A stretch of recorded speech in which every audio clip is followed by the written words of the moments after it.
Et comme chaque lundi, il est l'heure à 12h30 d'établir le plan de trading de la semaine avec Romain Aubry, notre partenaire Bourse Direct en plateau avec nous. Bonjour et bienvenue Romain. Bonjour. 5 semaines de hausse consécutive pour le CAC 40. Effectivement, la semaine commence, semble-t-il, sur l'idée d'une consolidation qui peut paraître légitime à ce stade, Romain. Oui, tout à fait. Ça paraît assez légitime, un marché qui se cherche un petit peu. On voit des tentatives d'attaque spéculative depuis le début de la semaine dernière. Les vendeurs ont essayé de prendre la main un peu en début de semaine dernière. Ils ont abandonné assez vite. Le vendredi, c'est au tour des acheteurs d'être sortis d'une zone de congestion avec un petit peu de contrats futurs créés, 5000 contrats futurs créés dans un petit mouvement de hausse. Et je vous disais de se méfier un peu des contre-pieds ou des fausses sorties. On voit que c'est un peu le cas aujourd'hui. Il y a une grosse semaine, en fait, et des grosses publications, effectivement, avec les informations autour des plans de soutien des banquiers centraux jeudi. Donc les investisseurs se montrent prudents. Ceci dit, globalement, c'est plutôt positif.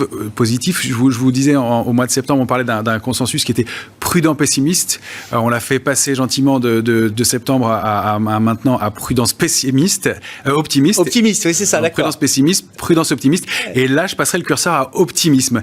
Et il ne faut pas être contrariant complètement tout le temps. Optimisme, c'est aussi une phase de hausse du marché où tout le monde est d'accord et où le marché peut monter de concert. Donc c'est plutôt positif, mais ça peut donner un peu de flottement à court terme et c'est ce à quoi on assiste. Donc un petit peu moins de couverture dans les portefeuilles sur les niveaux actuels, donc des risques de retracement, mais des mouvements de baisse qui ne se matérialisent pas, qui ne se mettent pas en place dans l'immédiat. C'est quoi les grades, juste pour avoir une idée, après optimiste Après optimiste, optimisme forcené, euphorie. Optimisme fort, et puis ensuite on verra pour euphorie. Ouais. Ça va se mettre en place doucement. La phase d'optimisme, c'est une phase qui a plutôt équilibrée en fait. Plutôt équilibrée. C'est une phase de consensus. Ouais. C'est la phase où tout le monde est assez d'accord. On paye, le marché monte globalement. C'est la phase où les grosses mains sont déjà rentrées. Les investisseurs plus traditionnels ou moins informés arrivent dans le marché.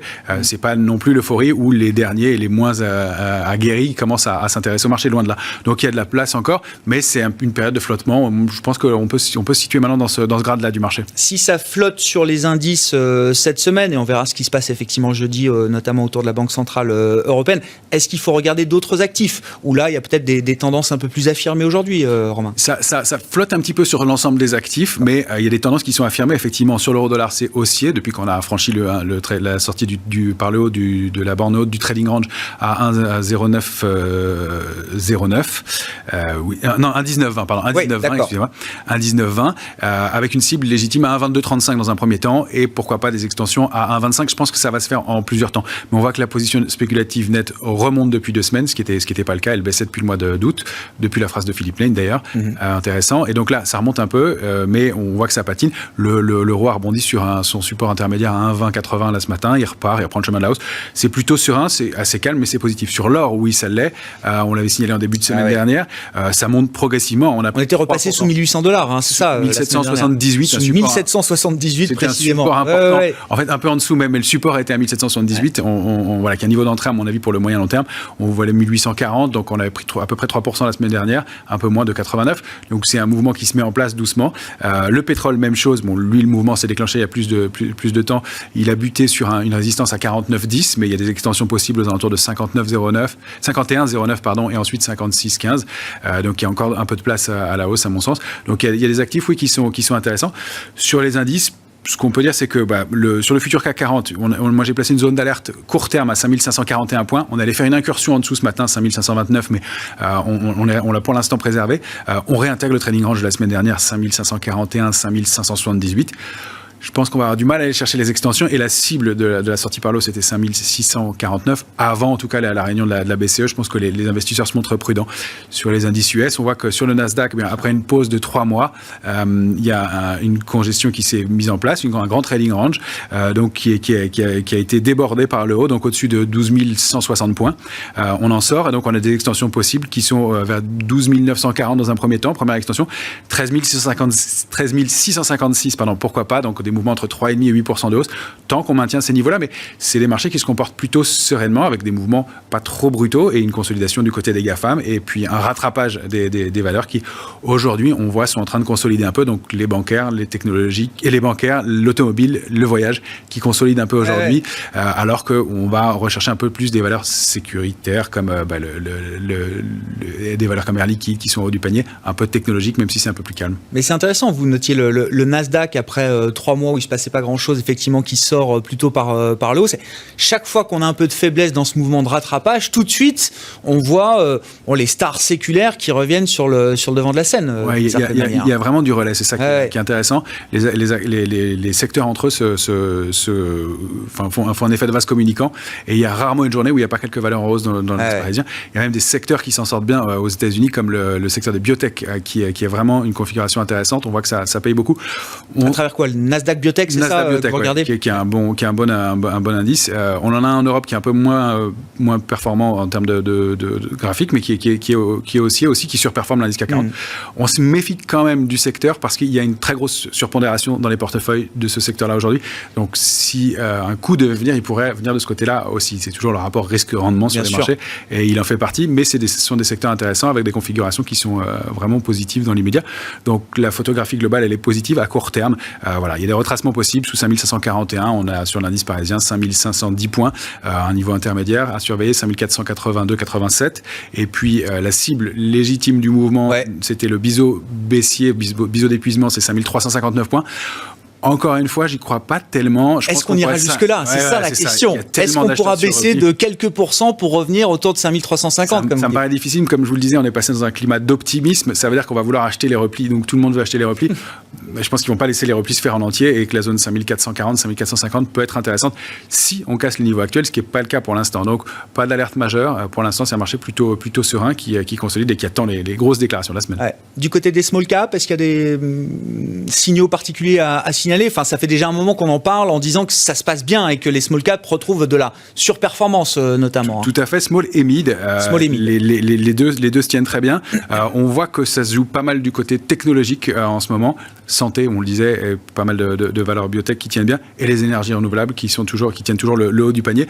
Donc c'est toujours un secteur qui globalement, même sous forme de panier, small ou mid cap, surperforme et sur lequel il y a de l'activité.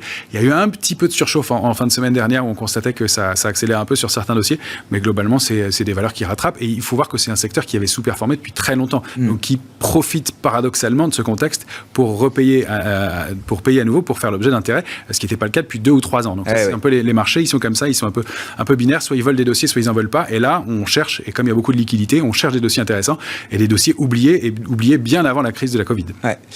Dans le calendrier de la semaine, là, quels vont être les rendez-vous qui vont marquer peut-être des enjeux importants justement pour la dynamique de marché, Romain ?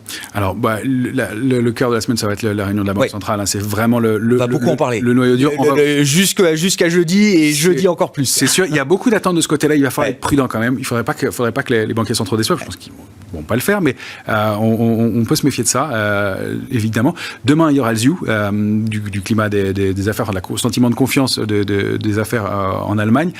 C'est très intéressant parce qu'il remonterait pour la première fois depuis le mois de septembre, donc aussi à surveiller, même si ce sera, je vous dis encore une fois, macroéconomiquement, les éléments ne sont pas très suivis par le marché. On aura en fin de semaine l'indice des prix à la consommation et les prix à la production aux États-Unis. Donc l'indice des prix à la consommation jeudi, des prix à la production, ce sera vendredi aux États-Unis. Des mesures de l'inflation, on sait que c'est un marqueur important pour les banques centrales en ce moment. Mais on remarque que les investisseurs ne réagissent pas à la macroéconomie en ce moment.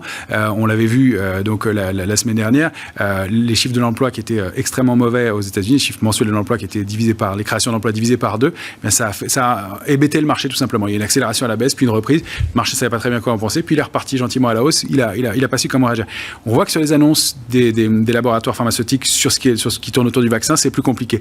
Pfizer a annoncé un petit délai dans sa capacité de production, et là le marché a eu un vrai trou d'air. Il y a eu une vraie baisse sur les indices, et quand il a annoncé des possibilités de vote et d'injection du vaccin plus rapide, là le marché est reparti plus vite. Donc c'est vraiment ce que regarde le marché en ce moment, ce sont les annonces autour du vaccin, réellement moins que la macroéconomie globalement, dont on sent qu'elle est soutenue par les banquiers centraux. Le news flow sanitaire et autour des vaccins reste prépondérant aujourd'hui dans la dynamique de marché. Clairement, c'est ce qui fait réagir pour l'instant. On voit que c'est ce qui anime dans l'immédiat, c'est ce qui fait réagir les investisseurs. Le reste étant assez canalisé par les banquiers centraux, d'où l'importance des attentes jeudi, et d'où le fait qu'il n'y ait pas beaucoup d'initiatives à mon avis d'ici jeudi sur l'indice. Bon, la FDA, si on reste sur le domaine des vaccins, la FDA doit rendre des décisions importantes là en milieu de semaine aussi. Elle doit voter effectivement en milieu de semaine pour une possibilité de vote accéléré, de vaccination accélérée du vaccin Pfizer BioNTech, effectivement. Bon, à suivre. Sur les marchés, effectivement, voilà ce qu'on attend. La BCE jeudi, il y a beaucoup de rendez-vous politiques également, sommet européen, Brexit. Est-ce que c'est des dossiers qui sont regardés? Pas du tout par les investisseurs aujourd'hui, quand on est sur du court terme ou sur des horizons de quelques jours ou de quelques semaines. Brexit, alors j'ai l'impression qu'on n'en parle pas beaucoup. Je remarque un grand silence à chaque fois qu'on parle de ce domaine-là. Personne ne veut en parler. Personne ne veut en parler. Mais je finis par me dire, alors ça c'est complètement consensuel. À force de ne pas en parler. C'est peut-être être un dossier à regarder, puisque quand on sait que les marchés sont un peu piégeux et que quand il y a un consensus qui se déclenche d'un côté, il est à tel point aujourd'hui qu'on peut effectivement regarder de ce côté-là. Ceci dit, la prudence veut qu'on intervienne, en tout cas c'est le but de l'analyse graphique, d'intervenir quand les mouvements sont en marche et donc pas d'essayer de trop les anticiper, sauf retournement important. Quand il y a un consensus aussi neutre et aussi neutre à négatif sur un marché, c'est compliqué. Ouais. Bon, on verra ce qui peut sortir du Brexit cette semaine ou pas. Il reste encore peut-être quelques temps avant de trouver un accord entre le Royaume-Uni et l'Union européenne. Merci beaucoup Romain. Romain Dobré avec nous chaque lundi à la mi-journée dans Smart Bourse sur Bismart pour le plan de trading de la semaine.